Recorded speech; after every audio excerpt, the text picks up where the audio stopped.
Hey guys, what's going on here? I'm back with another series review, and this one's one of my all-time favorites. Actually, I only would read historical books or instruction manuals. How to operate a helicopter or something like that. And I used to work at Books a Million, and one of my friends that came in there, name of Eric, he started reading one of these, and he finally got me to read fantasy books. And I never thought I was going to be a guy that read fantasy books, and come to find out, I not only liked fantasy books, and all the other ones, but I wound up understanding half of this stuff. And this was the series that first got me into reading not only fiction books for enjoyment, but fantasy books and things. And well, this started the whole ball of wax. And the series that I'm going to be reviewing is this one right here, the Dark Tower series by Stephen King. Now this is the first 4 books. Okay, and I've got all of them up there, as well as the concordance. But of course, I'm not going to review all of them in this first tape right here, because I'm going to try and keep these down to about 15 to 17 minutes on here. But today I'm going to review the first 3. I'm going to do it in a couple of parts here. But as far as the Dark Tower series by Stephen King, the first 3 books is what we're going to do. And this is basically what Stephen King has called his magnum opus. And what is interesting is all of the various books that Stephen King has written over the years. Sorry. He has gone back to this very first one. And when he was a 19-year-old man, he first started out with this image, this kind of a story. And you'll see in the Dark Tower series the number 19 written as 19, the quartet of 19 and such as that, and written also as Roman numeral 19. But you'll see that as a recurring theme in the series as you go throughout there, going back to him being that 19-year-old boy when he began the series. And he's always kind of went away from it, and he's come back to it over the years. And so it's been really good for Stephen King. He'd pick it up and he'd leave it off, and but the first one obviously was the Gunslinger, book number 1, the Gunslinger. This is volume 1, and this is a great book because obviously as it starts, you have the man in black is fleeing across the desert. Okay. Very important here.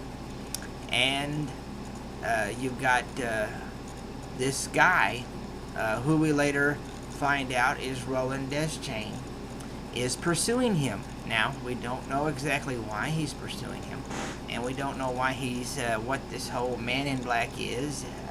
We don't really know about that yet, but it gets intriguing. And the first book kind of takes a little bit of a ways to kind of pick up. But what is interesting is as you go along in the series, Stephen King weaves in other books that he has previously made famous into this series. And as we get to that particular book that it becomes relevant, I will name the certain books that it makes relevant, and we'll go over that. But anyways, in this one, basically, you have Roland Deschain, the last of the Gunslingers.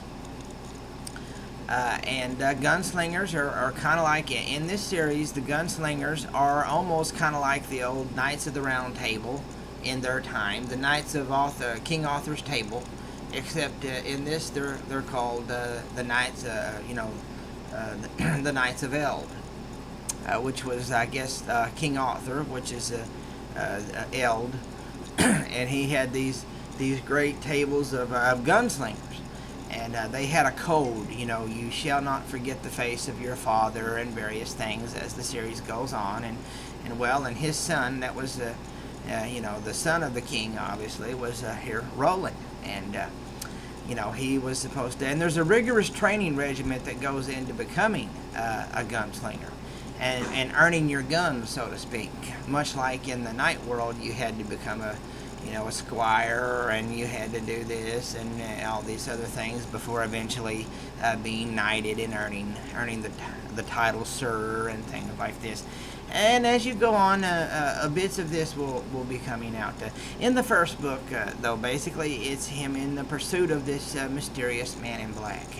We don't really know who he is, and we later get a little bit better of a definition of who he is. And in different books of Stephen King, he's named different things because he appears as different forms and in different incantations, if you will, in different books of not in the Dark Tower series of Stephen King over the years, and called different things. For instance, The Stand and different things.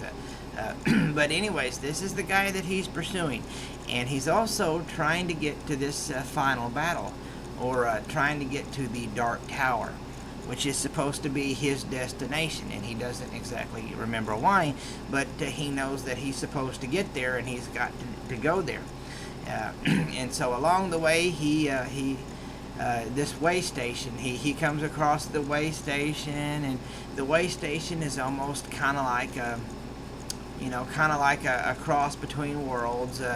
It's a place where various people kind of all of a sudden appear and then disappear, and it's a kind of an inauspicious thing that just seems like it's out in the desert somewhere. And he comes into contact with this young boy that will be prominent in the series, and then also later on they come into a town, and he's got to do a little bit of kick button. And then they go into a mine, and they see some of the fallout of once again a past. In the past, there was some type of a nuclear fallout of some kind that is very vaguely referenced, and there are certain mutations or mutes, as they're called, and they have to fight through these things. Anyways, so the boy and him finally set out, and at the end of these things here, they finally get to the battle. They finally get to at the end of the book where,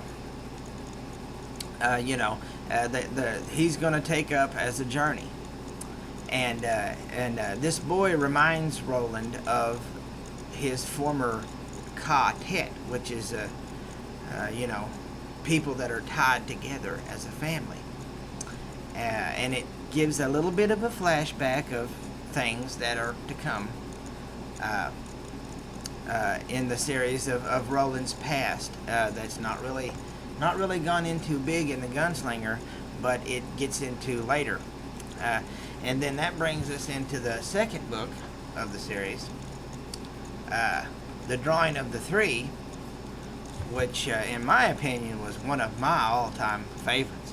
I mean, then this is where we get the introduction of Eddie Dean and Susanna to the picture, and Eddie Dean's story of this ability where altered realities is.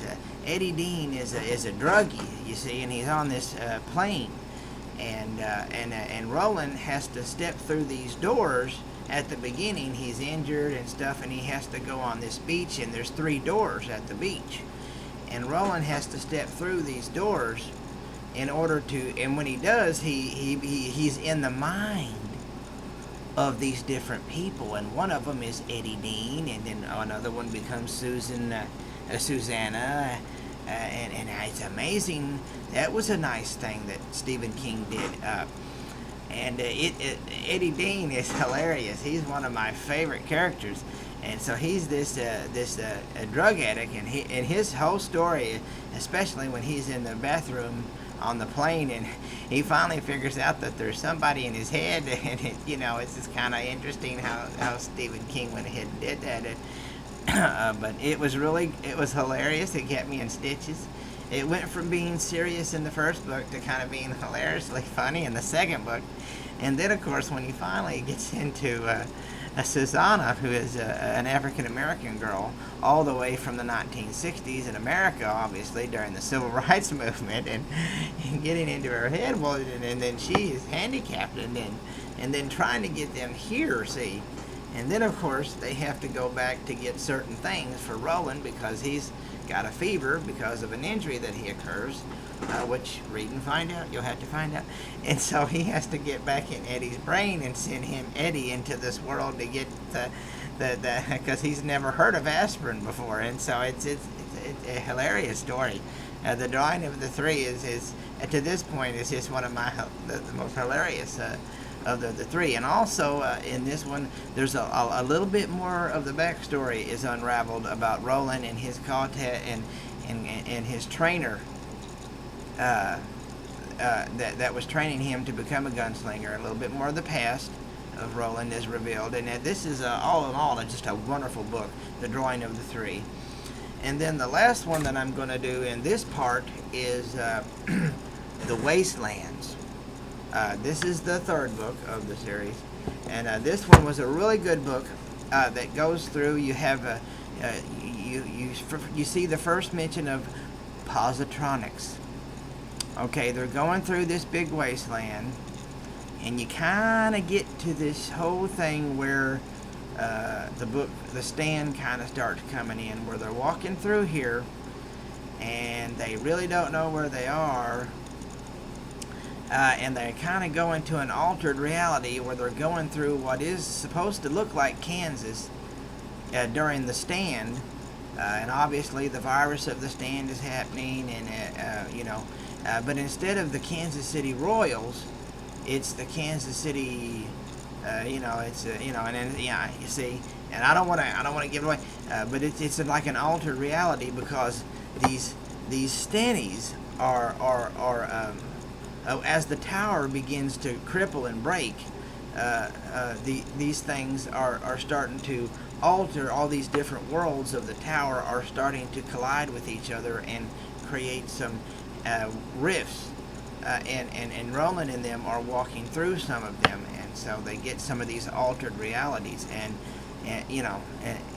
so what they think is Kansas City is not really Kansas, and so it's very interesting into seeing how the Black Tower is all these different realities all rolled into one, and which one is the real one, and are they in the real one, and what is the Black Tower exactly? Is it actual the entire reality of the world in general? And so it doesn't just become a tower. It's like, ooh, this might actually be like a reality tower type of thing. And if all of this is crashing down, we need to get to it to save the tower, because the Crimson King could possibly unravel all of reality into this big abyss where all these horrible demonic things exist. And so it's really good book. And you ride aboard this train. They have to get to the town, and they have to stop this train that's gone berserk and off the tracks. And in the process, they are driving through this wasteland. They see this nuclear fallout once again, and a virus fallout that was from.